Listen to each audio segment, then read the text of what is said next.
আজকে চললাম সবাই আমরা খাদ্য মেলাতে। আমরা ওখান থেকে আসার পরে তারপর আর যাওয়া হয়নি, খাদ্য মেলা উঠে যাবে এরপরে। তো সেই জন্য আজকে আমরা সবাই মিলে খাদ্য মেলায় যাচ্ছি। এই যে আমাদের একটি বুড়া লোক, যিনি পিছনে হাত দিয়ে হাঁটতে হাঁটতে যাচ্ছেন, কারুর হাত ধরবেন না, তিনি একা একাই হাঁটতে হাঁটতে যাবেন। সে এখানে এসে তো দেখি আরেক কাণ্ড, গোটাই মাথায় আর মাথা। মানে সমগ্র খাদ্য মেলাতে আমরা আর কিছু দেখতে পাইনি, শুধু মাথা দেখতে পেয়েছি।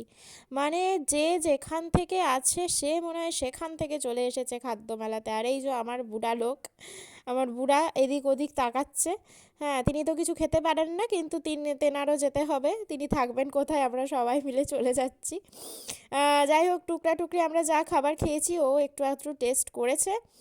এদিকে খাদ্য মেলার একটা স্টলও আমরা ফাঁকা দেখছি না, প্রত্যেকটা স্টলে ভিড়। প্রত্যেকটা স্টলে কোথায় ঢুকবো আমাদের মাথায় কিছু ঢুকছে না। সেই সব করে এমন অবস্থা যে মানে এক একজনের হাত ধরে যেতে হচ্ছে। আর যদি হারিয়ে যাই কেউ কাউকে কন্ট্যাক্ট করে পাবো না যে কোথায় আছি আমরা। তো এরকম করে আমরা আস্তে আস্তে দেখছি কোথায় যাওয়া যায়। তো প্রথমেই আমার বর বলল যে আমি আগে যাব বিরিয়ানি আনতে।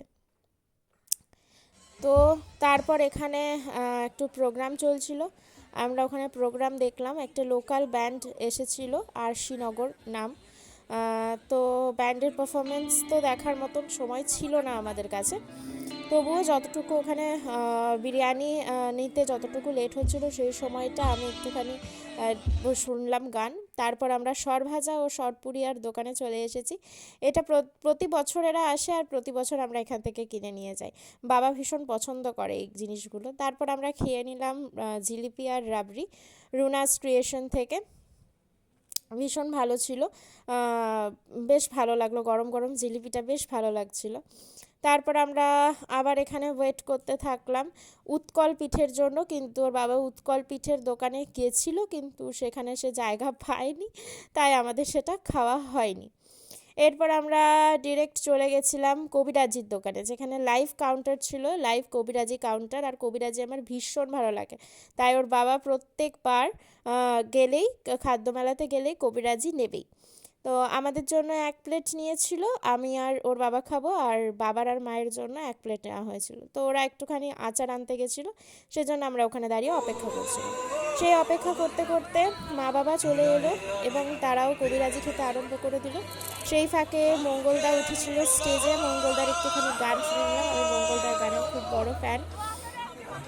তো সেই শুনতে শুনতে ও দিক থেকে বিরিয়ানি আনতে গেছে। বিরিয়ানির দোকানে এত ভিড়, জানি না কতক্ষণ লাগবে। তো সেই সুবাদে আমি একটুখানি গান শুনে নিচ্ছি, তোমরাও একটুখানি শোনো।